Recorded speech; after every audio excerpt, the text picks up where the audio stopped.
The subject of this video is Rosh Hashanah and historical development of the Jewish tradition. The notion of historical development of the Jewish tradition means that Judaism, like any other culture or tradition, has developed and evolved both in terms of belief and practice. And such a notion of historical development of the Jewish tradition contradicts widespread Orthodox dogma. According to widespread Orthodox dogma, the 5 books of Moses, the Torah, the 5 books of Moses, together with its legal interpretations of the Jewish tradition, are regarded as from Sinai, from Moses on Sinai, and unchanging. Now, the 5 books of Moses can have a very special status in the Bible, according to the Jewish tradition. The 5 books of Moses are a kind of legal constitution of the Jewish people, in that the Jewish law is based on the commandments, mitzvot, of the 5 books of Moses. And so that according to widespread Orthodox dogma, it is the 5 books of Moses as a kind of legal constitution of the Jewish people, together with its legal interpretations that are regarded as from Sinai and unchanging, and that is contradicted by the notion of historical development of the Jewish tradition, that dogma. So what I want to do in this video is I want to look at Rosh Hashanah as an example of historical development of the Jewish tradition in contradiction to widespread Orthodox dogma. So, before I turn to Rosh Hashanah, I want to give background relating to Orthodox dogma and historical development of the Jewish tradition. So, point number 1 by way of background. In the Jewish tradition, we live not by the Bible as it's written. We live by the Bible as it's understood and interpreted by the Jewish rabbinic tradition. And the foundation of the Jewish rabbinic tradition is the Talmud. And we actually have 2 Talmuds, Babylonian and Jerusalem. Both of them record discussions and debates that were held in the ancient yeshivot, rabbinical academies of learning, between the years of 100 before the Common Era until about 500, 600 after the Common Era. The Jerusalem Talmud records debates and discussions that were in the yeshivot, that were held in the yeshivot in the land of Israel. And the Babylonian Talmud records debates and discussions that were held in the yeshivot in the land of Babylonia. For a variety of historical reasons, it's the Babylonian Talmud that became authoritative, so that, and it's the foundation of the Jewish tradition, so that when we speak of the Talmud as the foundation of the Jewish tradition, we don't specify, we speak of the Talmud in general, that's the Babylonian Talmud, that's authoritative in the foundation of the Jewish tradition. Okay? So, to go back then, we live not by the Bible as it's written, we live by the Bible as it's understood and interpreted according to the Jewish rabbinic tradition, the foundation of which is the Talmud. So let me give 2 examples. An eye for an eye, a tooth for a tooth. We do not live by that verse, commandment. That's a commandment of the 5 books of Moses as a legal constitution of the Jewish people. We do not live by that commandment as it's written, which in the plain meaning means bodily punishment. We live by the Jewish tradition, which according to the Jewish tradition, the verse is understood to mean monetary compensation, monetary payments, and not actual bodily punishment. So that's one example. A second example, you should not cook a kid in its mother's milk. That verse, that again is a commandment of the 5 books of Moses, is a legal constitution of the Jewish people, that verse is understood according to our tradition to prohibit, in general, the mixing of milk and meat products, that we're not to cook and eat milk and meat together. Now, that's not written in the verse itself. The verse itself speaks only specifically of a kid in its mother's milk. But according to tradition, we live not by the verse as it's written, not by the commandment as it's written in the 5 books of Moses. We live by the commandment as understood in our tradition, and it's understood in our tradition as a general prohibition of mixing milk and meat. Okay, so now, in terms of, again, widespread Orthodox dogma that the 5 books of Moses together with its legal interpretations, are from Sinai and unchanging. Let's take as an example, again, the verse, "You shall not cook a kid in its mother's milk." Okay, so what is regarded as from Sinai? First of all, in terms of the Bible, it's only the 5 books of Moses that is regarded as from Sinai, from Moses on Sinai, according to Orthodox dogma. Other books of the Bible are a later historical development, even according to Orthodox ideology and dogma. Other books of the Bible are a later historical development following Sinai. What's from Sinai within the Bible is the 5 books of Moses as a legal constitution of the Jewish people. And then, in terms of our tradition, not all material of our tradition is from Sinai. It's the legal interpretations of the commandments of the 5 books of Moses. Okay, so the legal interpretation of the commandment, "You shall not cook a kid in its mother's milk," the general prohibition of mixing milk and meat, is regarded as from Sinai, together with the verse itself and the commandment from the 5 books of Moses. That's regarded as from Sinai. However, other rabbinic material, for example, rabbinic material of a non-legal nature, legal material of the rabbinic tradition is called halakha. Non-legal material is called agadah. Agadah refers to non-legal, moral, spiritual, philosophic teachings of the Jewish tradition. So all of that non-legal material, agadah, of the Jewish tradition, is regarded as not from Sinai. Now, within the legal material, the halakha, not all material is from Sinai. It's the legal interpretations of the commandments of the 5 books of Moses. So again, "You shall not cook a kid in its mother's milk" is regarded as from Sinai, as a part of the 5 books of Moses. The verse is from Sinai as a part of the 5 books of Moses. And the legal interpretation prohibiting the mixing of milk and meat is from Sinai. However, there are other sources of law in the Jewish tradition besides the 5 books of Moses, and that is rabbinic enactments and decrees and customs of the Jewish people. So that in terms of rabbinic enactments and decrees, we separate our dishes so that we don't violate the prohibition of mixing milk and meat in the Jewish tradition. That's a rabbinic enactment and decree. That's not from Sinai. It's a rabbinic enactment and decree to help us to observe the Torah, or to protect us from violating the Torah, that we don't come to mix milk and meat. We separate our dishes. Customs of the Jewish people. How long do we wait before, after eating meat, before we eat milk? So there are various customs among the Jewish people. There are Jews who wait as little as 1 hour. There are Jews who wait up to 6 hours, and various customs in between. That's simply a matter of custom and various customs among the Jewish people. So that's point number 1 then, by way of background, that in the Jewish tradition we live not by the Bible as it's written, but by the Bible as it's understood and interpreted according to the Jewish tradition, and according to Orthodox dogma, ideology. It's the 5 books of Moses as a legal constitution of the Jewish people, together with the legal interpretations of the commandments of the 5 books of Moses, that's regarded as from Sinai and unchanging. Okay, that's point number 1. Point number 2, I want to address the origins of Orthodox dogma in the Jewish tradition. So, Maimonides is the first and only thinker in the Jewish tradition to codify a binding theological dogma from a legal point of view. Maimonides is a great legal scholar, philosopher of the Jewish tradition who lived in the 12th century. He's the first and only thinker in the 12th century, the first and only thinker to codify a binding theological dogma as a matter of law.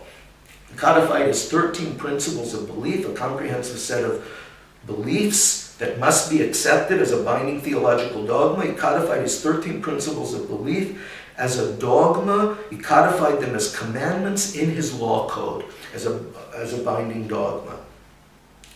And this then is the first time in Jewish history that there is a creation of an orthodox conception of Judaism from an ideological point of view, of an orthodox dogma, an orthodox conception of Judaism, according to the literal meaning of the term. Because the term orthodox is a Latin term and an influence of Christianity. It means literally correct doctrine, correct belief. And if we go back, we return to the ancient Jewish tradition based on the Bible and the Talmud, the nature of the Jewish tradition based on the Bible and the Talmud is not orthodox. If we're insisting for some unknown reason upon using Latin terms to describe our ancient tradition, the nature of our tradition is orthoprax, correct deeds, practice.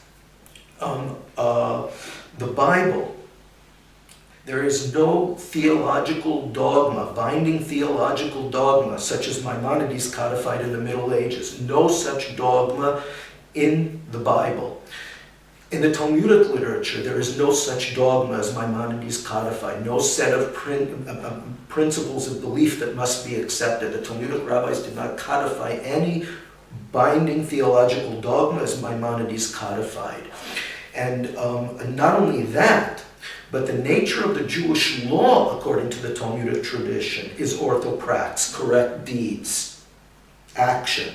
Because the Jewish law is again based on the commandments of the 5 books of Moses, the mitzvot. And the commandments, according to the Talmudic tradition, are commandments of doing and not doing. Mitzvot aseh v'lo ta'aseh, commandments of doing and not doing. There is no such thing in the Talmudic tradition as commandments of believing and not believing, such as Maimonides codified, principles of beliefs that must be accepted. There is no such thing. The commandments, the basis of the Jewish law, are commandments of doing and not doing, so that the Jewish law is orthoprax, correct deeds in nature.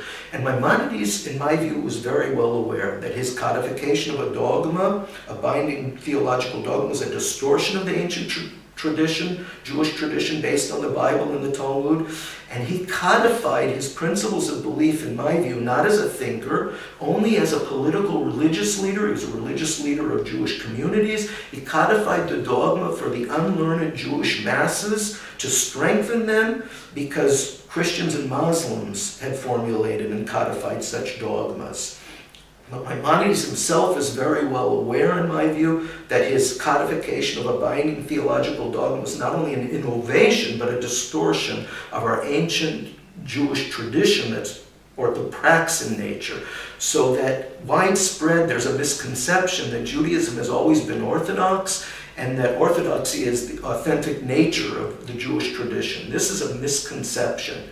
The authentic nature of our tradition based on the Bible and the Talmud is orthoprax, and Judaism has not always been orthodox. Actually, the origins of an orthodox conception and ideology is in the codification of Maimonides' 13 principles in the medieval period. Now, they became widely accepted already during the medieval period, and to this day, what characterizes in the contemporary Orthodox world, what characterizes Orthodox Judaism more than any other thing, is the widespread acceptance of Maimonides' principles as a binding dogma. Now, as far as historical development then relates to the 8th and 9th principles among Maimonides' 13 principles of belief. His principles, again, are a comprehensive set of principles of belief: existence of God, divine revelation, divine providence, the coming of the Messiah, revival of the dead. The 8th principle is the principle of divine revelation, that the Torah is divinely revealed, and from Sinai. It has 2 aspects: divinely revealed and from Sinai, from Moses on Sinai. And the 9th principle is that the Torah is unchanging. And it's these 2 principles then that historical development relates to. So that the notion of historical development contradicts these principles, so that in terms of historical scholarship, modern historical scholarship, it's accepted on a widespread basis, almost unanimously, on a widespread basis, that the 5 books of Moses themselves did not come from Sinai, from Moses. They were a much later historical development, produced and edited at a much later period after Moses, the 5 books of Moses, and if that's so, then the legal interpretations could not have come from Sinai. Now notice that historical scholarship does not contradict the notion of the Torah being divinely revealed. It does not contradict the notion of the Torah being divinely revealed, because the notion of the Torah being divinely revealed is a theological concept, a religious concept, and philosophic in nature. And our modern science, whether it's natural science or historical science, is empirical in nature, that is based on observable facts. And the notion, theological notion of the Torah being divinely revealed is not a factual issue. It's not a factual concept. It's a theological concept. So no facts can be brought to bear on the question whether the Torah is divinely revealed or not. And actually in our tradition, by the way, there have always been differing conceptions, philosophic conceptions of what that means, that the Torah is divinely revealed or sacred. But the notion of historical development or historical scholarship does not relate at all to the question of whether the Torah is divinely revealed. The notion of historical development, of historical scholarship, relates to the question of whether the Torah is from Sinai. And so, according to historical scholarship on a widespread basis, it's accepted that the 5 books of Moses were produced and edited long after the period of Sinai, and therefore the legal interpretations did not also come from Sinai, the legal interpretations of our tradition of the 5 books of Moses. So, I'm going to leave aside the question of the 5 books of Moses, of when they were produced and edited. I'm going to leave that question aside. I want to address historical development in relation to Rosh Hashanah in terms of how we celebrate the day in terms of our tradition, in terms of our practice. Okay, so one last thing before I turn to Rosh Hashanah, and that is that if I go back to the verse, an eye for an eye, a tooth for a tooth, in the Talmud there's a debate, actually, whether that verse is to be understood as bodily punishment or monetary compensation. Now that debate is inexplicable, incomprehensible. It can't be understood if, according to Orthodox ideology, the legal interpretation of monetary compensation came from Sinai together with the 5 books of Moses. If it came from Sinai, then it doesn't make sense that there's such a debate. Rabbi Eliezer, one of the great Talmudic rabbis, holds in the Talmudic passage, he holds that the verse means actual bodily punishment. How could he hold such a thing if, according to Orthodox ideology, that legal interpretation of monetary compensation came from Sinai? So why isn't he familiar with such a tradition? Doesn't make sense. So the Talmudic passage itself points to historical development of the tradition. Okay, now in terms of Rosh Hashanah literally means head of the year. Now, but it's actually not the head of the day that we celebrate as Rosh Hashanah is the first day of the 7th month of the Jewish calendar. And the first day of the 7th month, that's not the head of the year of the Jewish calendar. The head of the year is the first month of the year, which is Nisan, when Passover occurs.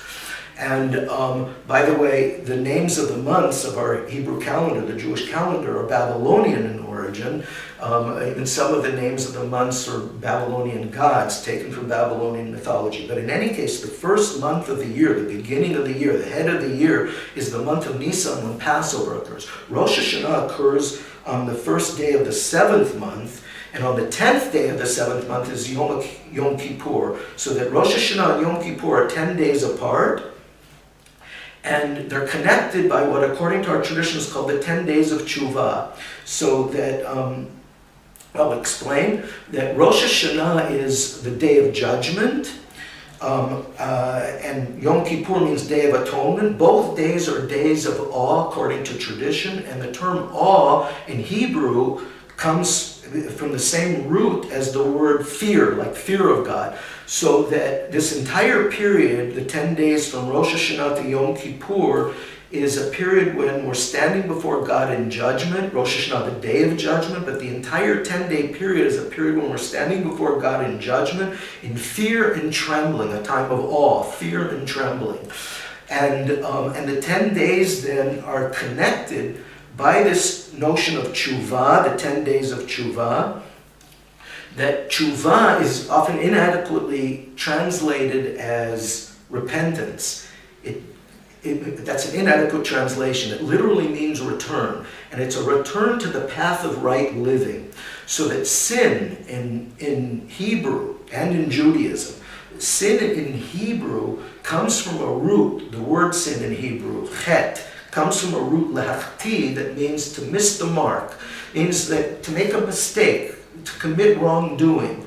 There is no notion whatsoever in the Bible or in the Jewish tradition of original sin, no notion in the Bible or in the Jewish tradition of our being born into sin. We are not born into sin in the biblical conception or in the Jewish tradition.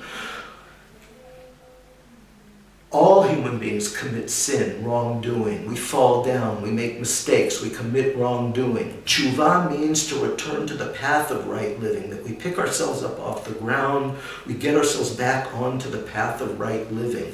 So that this tshuva then, the return to the path of right living, is something that's incumbent upon us at all times, that we have to examine our lives and return to the path of right living. But the period from Rosh Hashanah to Yom Kippurim, which are called the 10 days of tshuva according to our tradition, this is a time that is especially devoted to tshuva, to returning to the path of right living. And so that Rosh Hashanah then again is the day of judgment, and Yom Kippur, Day of Atonement, that we're expressing our faith that if we do tshuva during this 10-day period, that we return to the path of right living, God will be forgiving of us on Yom Kippur. And so to go back then to the Bible, the term Rosh Hashanah does not appear in the Bible in relation to the first day of the 7th month, what we call Rosh Hashanah according to our tradition. Doesn't appear in the Bible. The term Rosh Hashanah appears only one time in the Bible. It appears in the book of Ezekiel, and there it means toward the beginning of the year, like in the beginning of the year,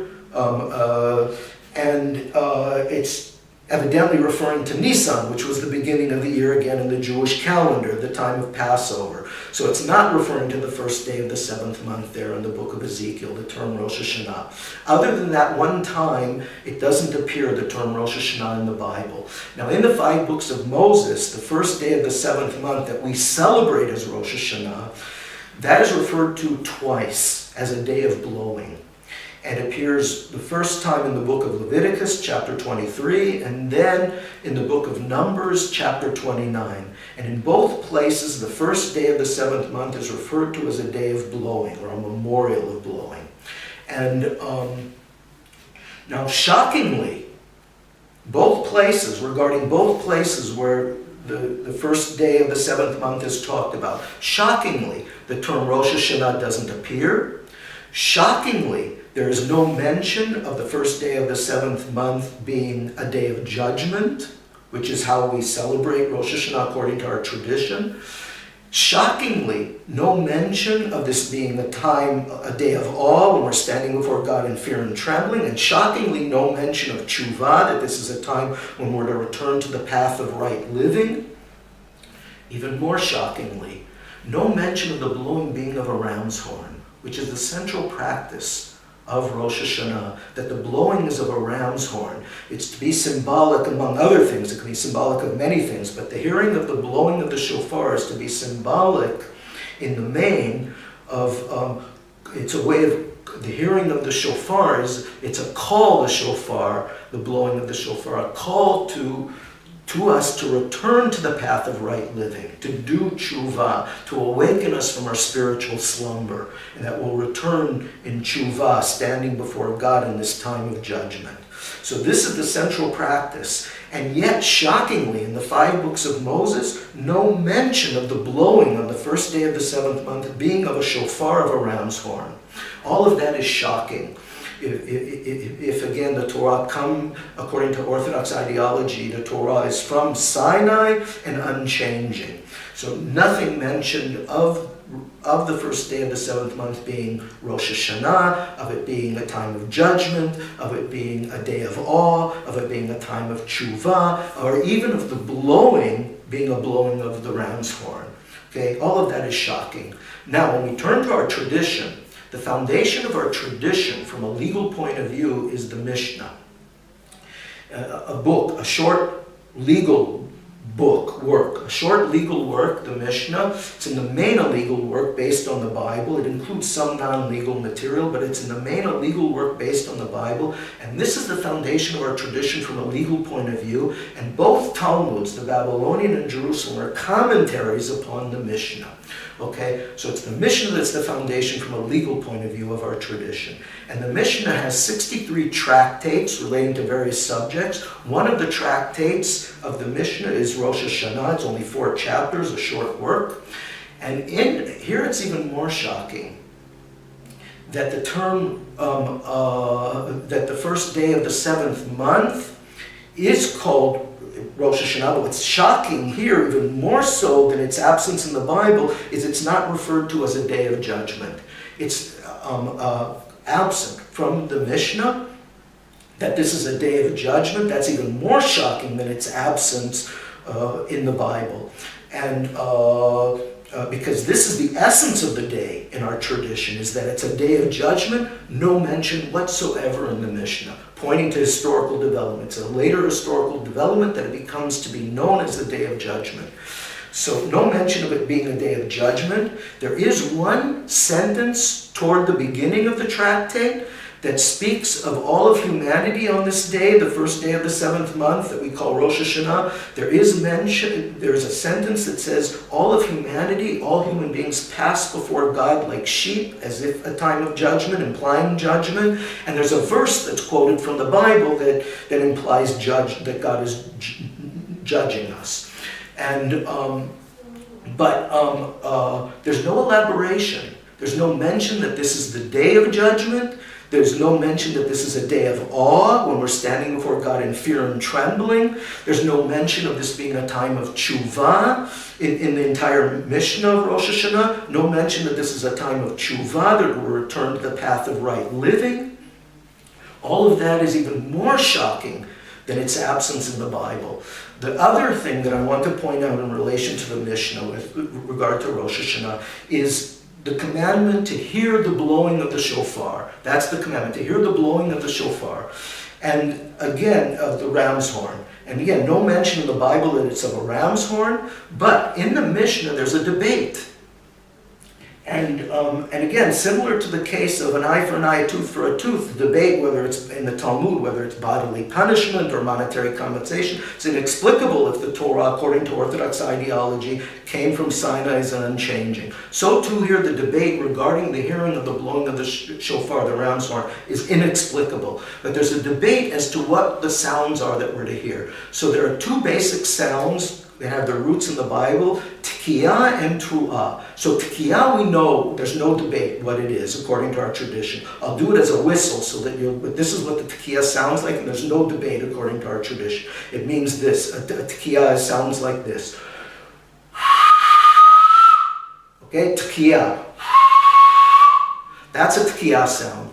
Now, the Tru'ah, there's a debate, and we have 2 opinions. One that says it's a Tru'ah sound, and the other says it's called a shvarim. But both of them are relating to this notion of Tru'ah. And the Tru'ah opinion says it sounds like this. The shvarim opinion says it sounds like this. So that debate then again is inexplicable, incomprehensible. If the Torah, the 5 books of Moses, together with its legal interpretations, came from Sinai, so how if it came from Sinai, this legal interpretation, how is it that we have a debate and we don't know what this sound is? And because we don't know, we do both sounds on Rosh Hashanah. We do both of them in order to fulfill the commandment. But that's inexplicable if the Torah came from Sinai according to Orthodox dogma. We should know then what the sounds are without any problem. So that's Rosh Hashanah in terms of historical development of the Jewish tradition.